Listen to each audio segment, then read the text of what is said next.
सरल हृदय अपनी मां से यह सब कह सुनाया तो उसी परिवार ने पहले और फिर अन्य भक्तों ने भी इसी संपुट के साथ अखंड रामायण के पाठ पूर्ण कर दिए और तब एक सप्ताह के अंदर हनुमान जी का मुखमंडल भी बन गया। भक्तों में हर्षोल्लास की सीमा न रही, परंतु यह भी महाराज जी की ही एक और लीला थी। वे तो जनता तथा भक्तों के अंतर में अपने सभी मंदिरों के प्रति इसी प्रकार की अनेक दैवी प्रक्रियाओं के माध्यम से पूर्ण आस्था निष्ठा उत्पन्न करते रहते थे, जैसा अन्य मंदिरों के बारे में आगे वर्णित है। इस मंदिर हेतु बाबा जी द्वारा की गई अलौकिक लीलाओं में से कुछ संदर्भ इस प्रकार हैं। हनुमान विग्रह प्रतिष्ठा समारोह हेतु एक वृहद भंडारे की योजना बनी। तब गढ़ में न बिजली थी, न पानी की व्यवस्था, न लकड़ी कोयला राशन घी तेल का ही भंडारण था और न बर्तन भांडे ही थे। इन वस्तुओं के लाने हेतु समुचित मार्ग भी न था। 3 दिन रह गए थे भंडारे को, परंतु इतनी मूसलाधार वर्षा होती रही, रात दिन की थमने का नाम नहीं। जो भक्त बाबा जी के साथ थे यही सोचते रहे कि अब क्या होगा। शायद किसी को इस लाचारी को देखकर बाबा जी की शक्ति पर ही शंका हो चली हो। सुबह के समय वर्षा कुछ थम सी गई तो बाबा जी ने लोगों से कहा, जाओ, बेकार बैठे हो यहां, नीचे सामान लेकर ट्रक खड़ा है, लाओ उसे। तब भक्तगण नीचे पहुंचे तो देखा कि वास्तव में प्रचुर मात्रा में समस्त प्रकार की सामग्री लिए एक ट्रक खड़ा है। अब समस्या हुई कि इतनी अधिक मात्रा की भारी सामग्री को बरसात के कारण और भी अधिक क्षतिग्रस्त एवं फिसलनदार हो चुकी बजरी की पगडंडी से ऊपर कैसे चढ़ाया जाएगा। परंतु महाराज जी का तो दूसरा ही खेल चल रहा था। ठीक उसी समय उसी राह से डोट्यालो यानी पर्वतीय कुलियों का एक दल गुजर रहा था। समुचित पारिश्रमिक देकर उनके द्वारा बात की बात में सारा सामान ऊपर पहुंच गया। सब प्रकार की सामग्री तो आ गई, परंतु प्रसाद भवानी हेतु पत्तलें नहीं आई थी। विषम परिस्थिति आ गई कि कल भंडारा है और आज पत्तलें नहीं, जो केवल हल्द्वानी बरेली से ही आ सकती थी दूसरे दिन।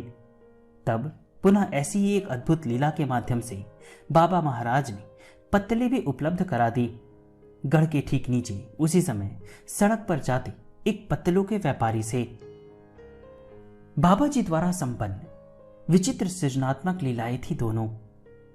डोट्यालो एवं पत्तलों के व्यापारी की इन वक्त पर गढ़ के नीचे उपस्थिति, घटनाक्रम में उपजी उक्त विकट समस्याओं का इतनी सहजता से समयबंध निराकरण।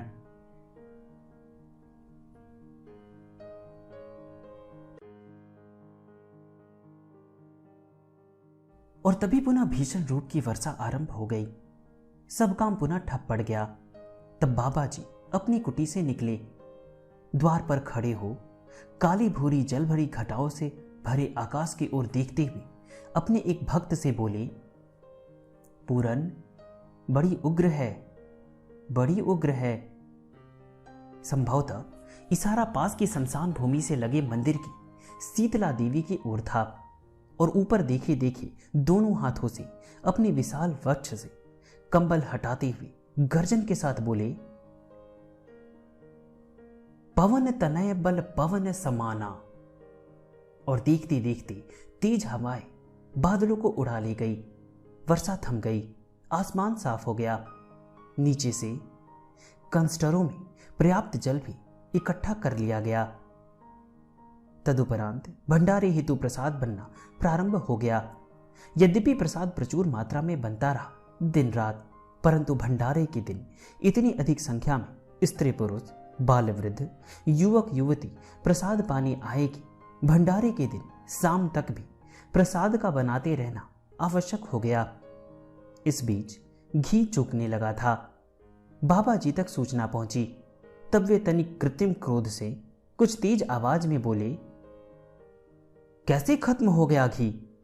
जाओ वहां देखो, पानी के कंस्टरों के बीच घी छुपा रखा है किसी ने। और जब खोज हुई तो वहां घी भी मिल गया। पानी को ही मनसा सिद्ध बाबा जी महाराज ने घी बना दिया।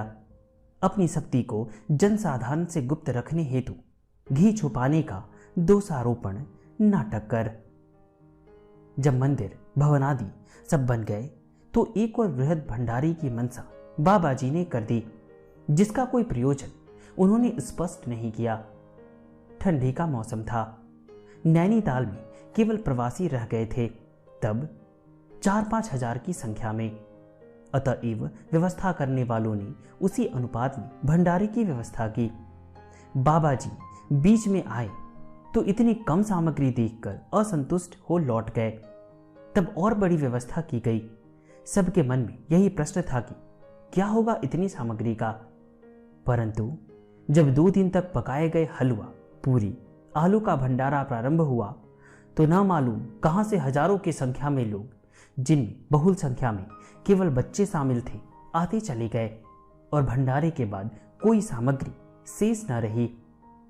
तब कुछ अंतरंगों से बाबा जी ने कहा था, आज यहां की सब आत्माएं तृप्त हो गई है, अब यहां शांति रहेगी। स्पष्टतः इशारा मनोरा शमशान में बिना संस्कार दफनाए गए शवों की ओर था। तभी इस आकस्मिक तथा असामयिक वृहद भंडारे के रहस्य का पता चल पाया। बजरंगगढ़ के प्रारंभ और विस्तार के मध्य बाबा जी महाराज भक्तों के साथ अपनी मनोहारी लीला करते रहे। बाबा जी के आगमन पर नित्य ही बड़ी संख्या में भक्तों तथा दर्शनार्थियों की बजरंगगढ़ में भीड़ लगी रहती थी। एक ओर जहां अखंड राम नाम चलता रहता, वहीं हनुमान जी के सामने सुंदरकांड एवं हनुमान चालीसा का पाठ और कभी कभी अखंड रामायण भी चलते रहते। कई मन में स्थान, फल, पकवानों आदि का हनुमान जी एवं बाबा जी को भोग अर्पण होता रहता था, जो सबका सब उसी